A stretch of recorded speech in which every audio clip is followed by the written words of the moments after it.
The Three Little Pigs. The three little pigs each built their own house, but then a big bad wolf comes along. Can the pigs stay safe and happy together? A story about teamwork, courage, and finding a home that lasts. Once upon a time, there lived three little pigs and their mother. You are big enough now. It's time to build your own homes. Be strong, be safe, and take care. The three little pigs shouted, "Yes, Mama!" And off they went to build their houses.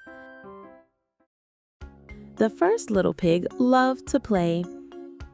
I'll build my house with straw. It's quick and easy. Then I can play all day. He piled up straw, and whoosh, a straw house was ready. The second little pig was a little lazy. I'll build my house with sticks, stronger than straw and not too much work. He tied the sticks together, and soon a wooden house stood tall. The third little pig was careful and wise. I will build my house with bricks. It will take time, but it will be strong and safe. He worked hard every day, laying bricks one by one. At last, a solid brick house was finished. But then a big bad wolf came to the forest. He went to the straw house first. Little pig, let me in, let me in. No, no, no, not by the hairs on my chinny chin chin. Then I'll huff and I'll puff and I'll blow your house down. The wolf blew, whoosh, and the straw house flew away. The first pig ran to his brother's stick house. Next, the wolf came to the stick house that the second little pig has built. Little pigs, let me in, let me in. The two little pigs shouted, No, no, no, not by the hairs on my chinny chin chin. Then I'll huff and I'll puff and I'll blow your house down. The stick house shook, but it didn't fall. If blowing doesn't work, I'll push it down. He shoved the house with all his strength. Crack, snap, crash. The sticks broke and the house got broken. The two little pigs ran together to the brick house of the third little pig. As he made some tea, the third little pig said, Don't worry. This brick house is strong. The wolf can't break it. Finally, the wolf came to the brick house. Little pigs, let me in, let me in. No, no, no, not by the hairs on our chinny chin chin. Then I'll huff and I'll puff and I'll blow your house down.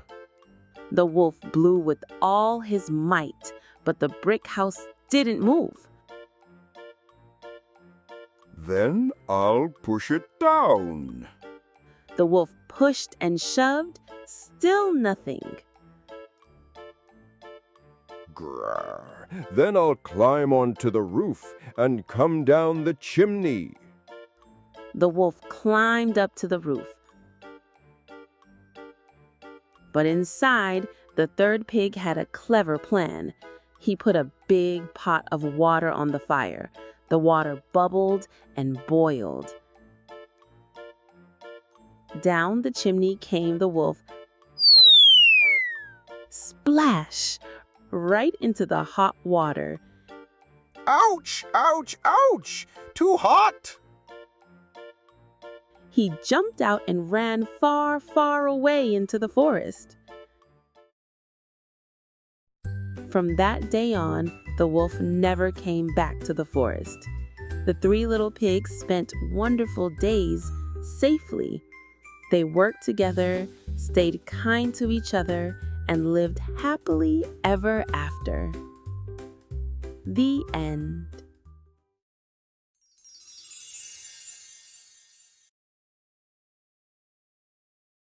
The Elves and the Shoemaker. Once upon a time, there was a kind and hard-working old shoemaker. He made shoes every day, little by little. But soon he ran out of money and had only enough leather to make one last pair of shoes. This is the last of it. I hope I can make a good pair, he whispered. He carefully cut the leather, placed it on his workbench, and went to bed, planning to sew it in the morning. But when he woke up the next morning, what did he see? There on the table stood a beautiful, perfectly finished pair of shoes. Who could have done this? He said in surprise. The shoes were so well made that the richest person in town bought them right away. With that money, the shoemaker was able to buy leather for 2 more pairs of shoes. That night, he cut the leather again and left it on the table. And the next morning, just like before, 2 lovely pairs of shoes were finished. Day by day, the same thing happened. The shoemaker's shop became busy, and his life was also happy. But the shoemaker and his wife were very curious. Who is making these wonderful shoes for us? They wondered. One night, the shoemaker said, Let's hide and see who it is. So they blew out the lamp and quietly hid in the corner of the room. In the middle of the night, 2 tiny little elves jumped in. They had small hands and big eyes, and without saying a word, they started making the shoes.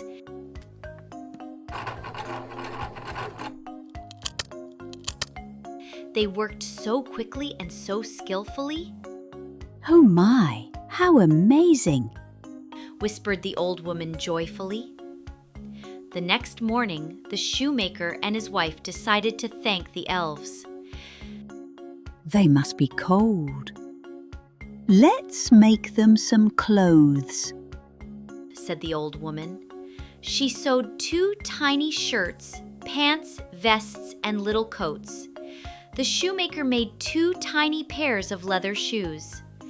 That night, they placed the clothes and shoes on the workbench and hid again.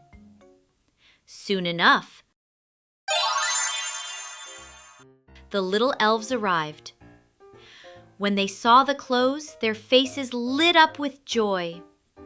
They quickly got dressed and began dancing in circles. We're not cold anymore! We're free! We're free! Laughing and smiling, the 2 elves danced out of the shop and were never seen again. After that, the elves never came back. But thanks to their help, the shoemaker and his wife lived happily ever after, and they kept making shoes with love and care just like before. The end.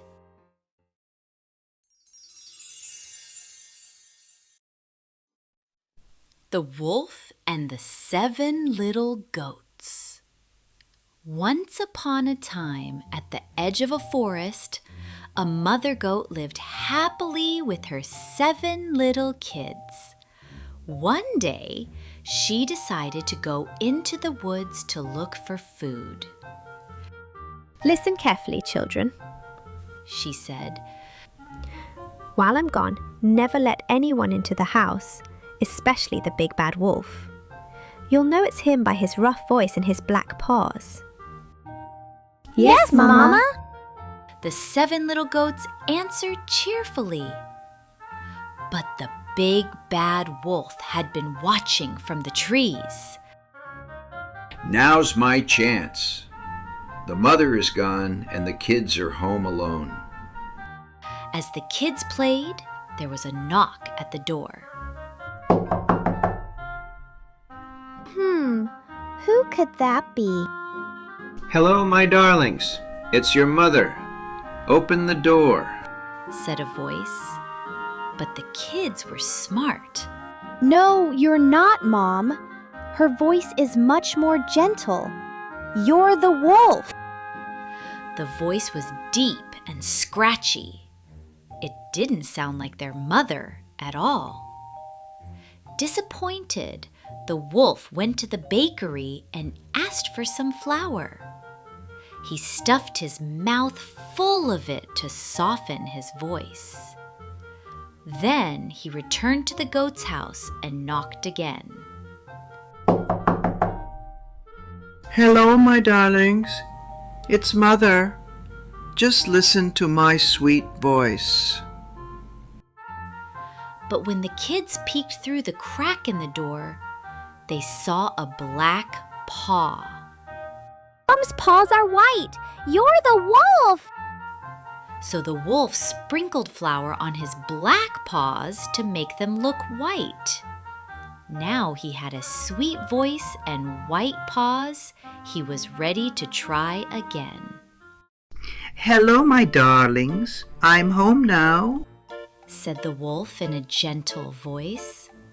That does sound like Mom. And look, her hands are white. She's back. Mama, welcome home. This time, the little goats were fooled.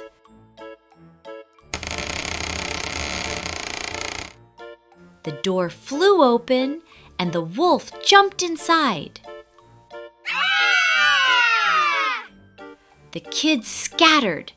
One hid in the cupboard, one under the bed, another in the oven, another in the clock. But the wolf found them one by one. He ate 6 of them. Only the youngest goat escaped. He had hidden inside the clock. A little while later, Mother Goat came home. The house was a mess. The door was wide open, and her children were gone. What happened? Children, where are you? As she cried and looked around, she heard a tiny voice from the clock. Mommy, the wolf came and he ate everyone. Mother Goat gasped and ran into the forest. There, under a big tree, the wolf was fast asleep, snoring loudly. His belly was huge and round. My babies must be inside. She rushed home to get scissors, a needle, and thread. Then she carefully snipped open the wolf's belly. And out popped the little goats, all safe and sound. Thank goodness. Now, let's fill his belly with stones. Mother Goat quietly placed big stones inside the wolf's belly instead. Then she gently sewed it back up without waking him. Later, the wolf woke up. His belly felt heavy. Ugh, I'm so thirsty. He stumbled to the well but lost his balance. The wolf fell into the water and was never seen again. After that day, the little goats always listened to their mother, and they all lived happily together. The end.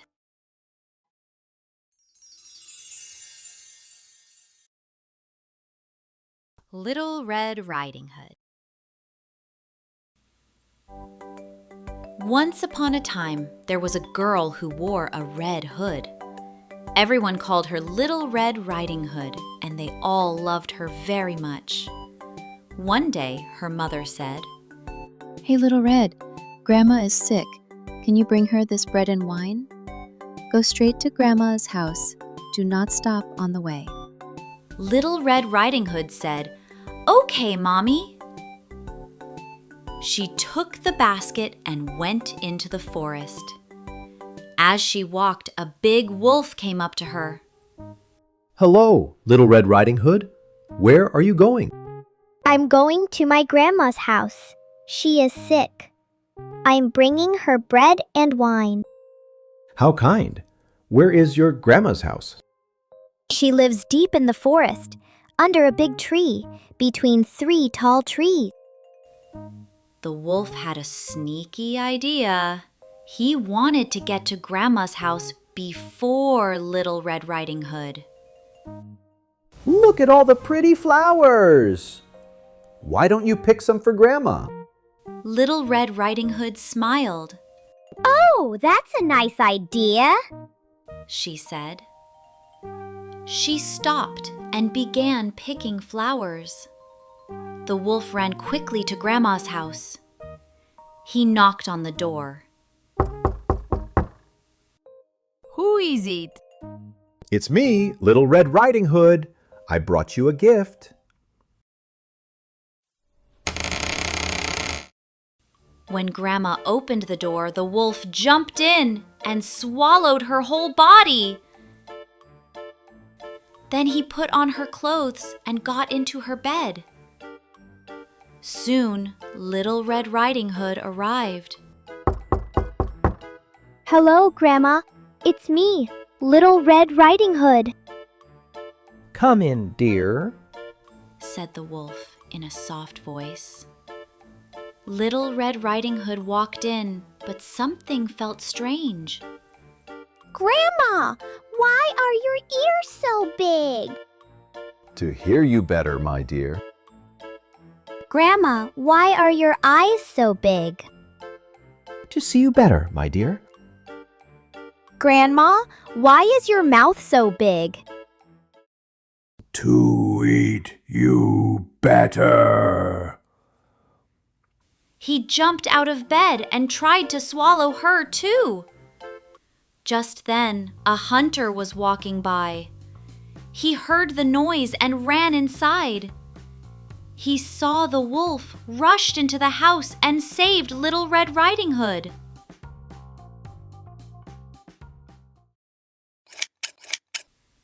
He also cut open the wolf's belly, and out came Grandma, safe and sound.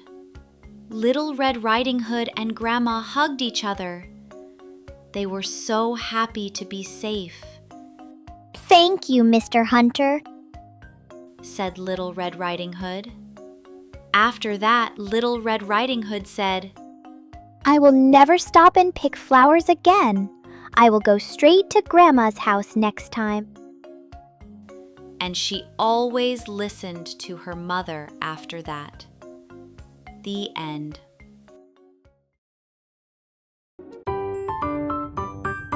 Please subscribe to our channel and give us like.